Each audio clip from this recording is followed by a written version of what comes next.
Hello guys, magandang araw po sa inyong lahat. Kumusta naman po kayo? Nandito naman po ang pobreng Kapampangan. For today video, heto at ipapakita ko sa inyo itong lugar dito sa Tuwal. Ito yung site ko. Dito ako nagtatrabaho. Isang linggo na naman ang trabahoan ko dito. At nakaraang araw pumunta tayo sa Sueva. At ito nga pala yung lugar ko. Nakikita nyo, napakalawak. At yung mga kabahayan na yan, ayan, mga bago-bago yan. Noon wala pa yung mga bahay na yan. Noon nandito ako since 2011 guys. Doon ang accommodation namin banda doon. At ang mga kasama ko ay mga Pinoy. Lahat kami mga Pilipino. At ang iila lang ang ibang lahi. At ngayon, nagsi-exitan na. At ang nananirahan ngayon doon sa lugar namin ngayon doon ay mga ibang lahi. At dito kapag biyernes, dito sila naglalaro at nag-cricket lang ng mga ibang lahi. Yung mga Pakistan na yun, no, naglalaro sila ng cricket dyan sa lugar na ito. Dito yan sa Tuwal. At dito sa Tuwal na ito, itong lugar na ito guys ay probinsya. Labas ng Jeddah Road to Madina. At dito sa lugar na ito nung unang panahon ay talagang itong lugar na ito ay disyerto at malawak at karagatan banda doon. At nakikita nyo naman ang lugar, tingnan ninyo, oh, di ba? Disyerto. At nagkaroon na lang ng bahay ngayon. At ayan, naragdagan pa, dumami na. Noon panahon na nandito kami, halos iilan lang ang mga bahay dito sa Tuwal. At dito kapag nandito ka, dito ka lang. Nakakalabas lang kami tuwing sumasahod kami, lalo na kapag biyernes. Kasama namin yung aming mga kasamahan, mga Pilipino. Ang lakas ng hangin guys, nililipad yung ano ko. At ayan. At ito, kapag naiinip ako yan diyan sa ano na to. Ayan, at naglalakad-lakad ako hanggang doon. Paikot yan guys. At dito, yan yung nakabakod na yan. Yan ang KAOS o yung sinasabi nilang King University Science Technology. Yan yung KAOS. Diyan yung site namin na natapos na since 2011 guys. At so eto guys, papakita ko sa inyo itong bahay ng mga Saudi noong unang panahon. Yung nanirahan dito guys, yung mga bahay nila ay mud. Alam nyo ba yung mud? Yung putik guys, yung nuno sa punso na ano na putik ganun. At linagyan lang nila ng mga bato-bato. Dahil dito sa lugar na to, hindi ko alam, parang yung mga lupa, yung lupa ay pula. Kaya dito sila kumuha ng hindi yata sila gumagamit ng semento. Ang ginagamit nila putik, tapos ang mga biga nila yung puno ng dates o yung tamar na sinasabi nila. So tara, punta tayo banda doon at para makita ninyo yung sinasabi ko sa inyo, yung bahay ng Saudi nung unang panahon. Meron ako napagtanungan dito guys, alam nyo, matagal na yung bahay na ito. Wala pa yan, yung mga bahay na yan ay mga moderno na. Tingnan ninyo, mga moderno na yan. At ngayon, yung mga bahay na ito noon ay putik, mud. So tayo na at papakita ko sa inyo guys. Alam nyo dito guys, ang mga bahay dito kwadrado lang. Mataas siya, walang estilo. Napaka simple lang. Yung meron siyang first floor, second floor, third floor, fourth floor. Puro kudrado lang. Hindi siya masyadong kumbaga yung maraming style. Tingnan ninyo, oh. At yung mga bahay din dito nung unang panahon ganyan. Pero ang pagkakayari ay putik o muds. Sa atin naman, yung bahay natin nung unang panahon, 'di ba, mayroon tayong sawali at ang mga ginagamit nating kawayan. At dahon ng anahaw, dahon ng buko. Yan ang mga ginagawa natin na bahay. Pero dito sa Saudi Arabia guys, ang ginagawa nilang bahay, yung muds, kagaya niya, no? Nakita nyo yung daan dito, ayan, no? Ano yan, putik na merong halong buhangin na bato-bato. At hindi din sila gumagamit ng semento noon. at nagtatatag sila ng bahay ay yung kanilang mga poste. Dahil dito sa Saudi Arabia guys, alam nyo, ay yung biga nila, yung dates o yung tamar. Yung dates na kinakain natin na kulay itim, yun, yung puno yun. Tumatagal din pala yun, yung puno na yun, napakatagal ng panahon. Pero nakatatag pa rin yung bahay nila. Dito, ni-restored nila, hindi nila tinanggal. Siguro para makita rin ng mga kabataan ngayon, lalo na sa mga henerasyon ng mga kabataan na Saudi, na yung bahay nila at dito sila nanirahan at ang bahay nila ay ganito. At ngayon makikita mo ngayon dito sa Saudi Arabia, yung mga bahay nila yan, mga moderno na yan. Pero noong unang panahon, heto, nandito na tayo guys, malapit na tayo dito sa bahay ng Saudi noong unang panahon. Pero hindi mo na siya makikita na buo dahil siyempre sa tagal na ng panahon na to, ulan, init, ay nagano na, kumbaga nag fall down na, pero nandyan pa rin siya.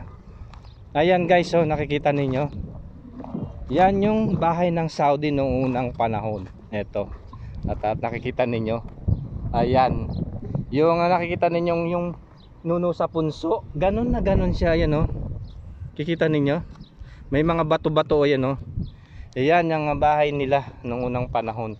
At ayan, malaki siguro ito dahil ilan na lang ang natitira at hindi nila tinanggal at hinahayaan na lang nilang gumuho. At ang pinakabiga nila dito ay yung dates. At doon naman, tara punta tayo. Yan yung bahay nila guys. Ayan, nakikita ninyo, wala na siyang pundasyon dahil nga sa tagal ng panahon. Kung ilang taon na yan, nasa more than 300 years, a long years ago na siguro to. Siguro dahil na sa tagal na rin ng panahon. Meron nga ang pinakamatanda din na bahay doon sa sa Makwa, yung Tin Village na sinasabi nila. Ang mga bahay doon naman yung mga marmol, yung mga bato dahil sa kabundukan yon. At dito naman patag, at ang mga ginagawa nilang mga bahay ay lupa o yung muds. At tingnan ninyo guys, oh, ayan yung bahay ng Saudi nung unang panahon. Oh, at ang kanilang biga ay yung puno ng dates. Napakatagal na nito. Oh, ayan, oh, nakikita nyo, nagbagsakan na. Ayan yung dates. Oh, ito yung biga, ang tibay. Oh, kikita nyo naman, oh, di ba?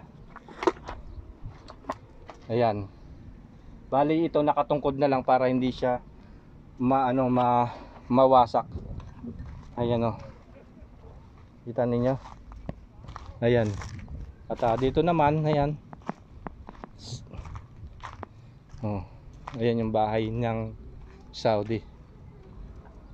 At ang pagkakagawa, yan, oh, yung dates, yung sanga-sanga, dahon na yan, nagbagsakan na. Dito yan sa tuwal. Lilipas pa ang panahon, 5 years from now, wala na ito. Pero hindi nila winasak. Siguro, yun nga, nasabi ko sa inyo na ipapakita pa sa mga new generation na ngayon, 2025, 5 years from now, 2030, wala na to. At ayan, no, kita ninyo, yan yung bahay ng Saudi guys. Muds, putik, at may mga hinalu-haluan na na mga bato-bato. Kung mapapanood nyo guys yung vlogs ko noong mga nakaraang mga taon doon sa Makwa, panoorin nyo guys yung Pobreng Kapampangan, search nyo Makwa, Tin Village, ay nasa 700 years ago na rin yun. Ayan, oh, yan yung bahay ng mga Saudi. Tignan nyo, diba? At ayan, oh, may kwarto siguro to. Ayun ang pinaka-pundasyon, yung biga. So tayo na guys, at pinakita ko lang yung bahay nila dito. Yan.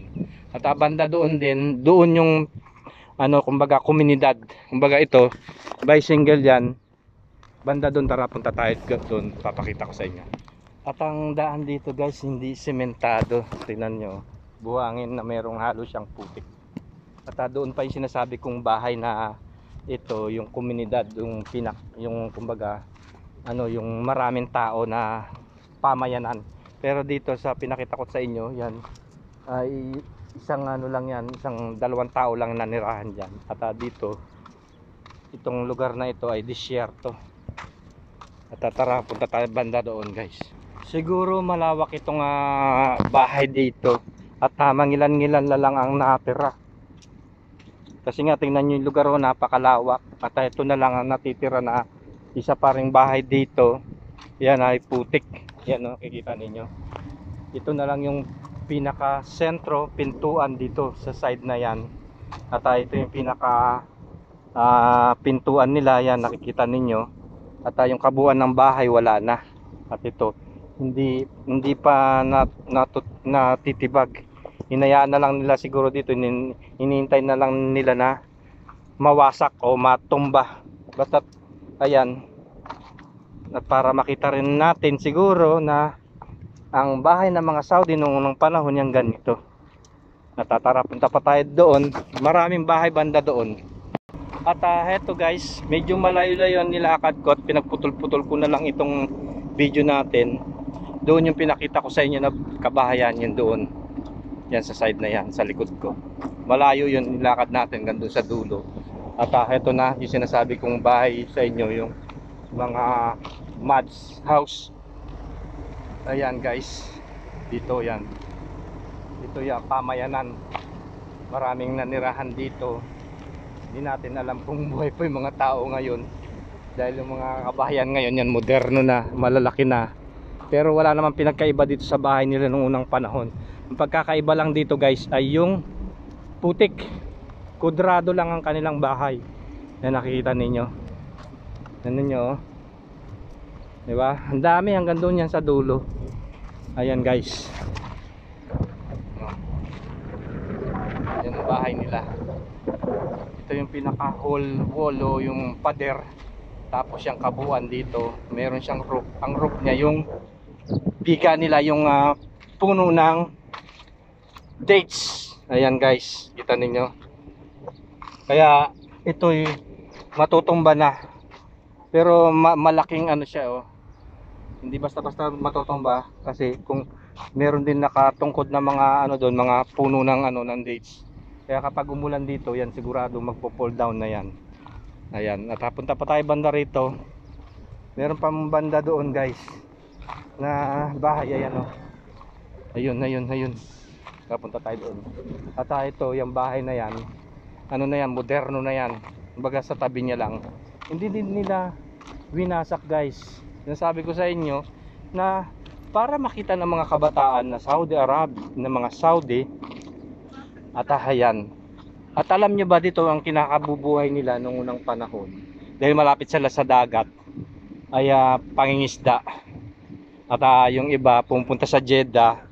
Ang kanilang ikinabubuhay ay yung pagtatanim ng mga gulay, prutas. Doon sa pinuntahan ko sa Al-Baha, malamig doon, lalo na sa Baljura Sea. Maraming mga gulay, prutas dito. Ang pag-aalaga nila dito, dahil disyerto rin ito, ay ang camel. At banda doon sa parte doon, galaga sila ng tupa, camel, o yung baka. At ayan, nakikita ninyo ang bahay nila, oh. Ayan, ito yung kwarto to. Tingnan ninyo, oh. Itong yung kanilang biga, yun nakikita nyo. Yun ang yung katawan ng puno ng ng dates. At ayan, pinagsalasan nila na mga bato. Ayan, puro yan, mads o yung putik. Kita nyo naman, oh, di ba? Oh, mga putik yan. Alam niyo ba yung nuno sa punso? Ganyan ang style niya. Ayan, oh. At ang niya, yung roof niya, yan. Naglagay-lagay sila ng yung dahon ng dates, at yung biga niya, yung katawan ng puno ng dates din. Tapos nagsalasala sila ng marang banig. yung ang pinaka ano niya, pinaka roof nila guys. Ayan. Kita ninyo. Oh. Malaki. Malaki to at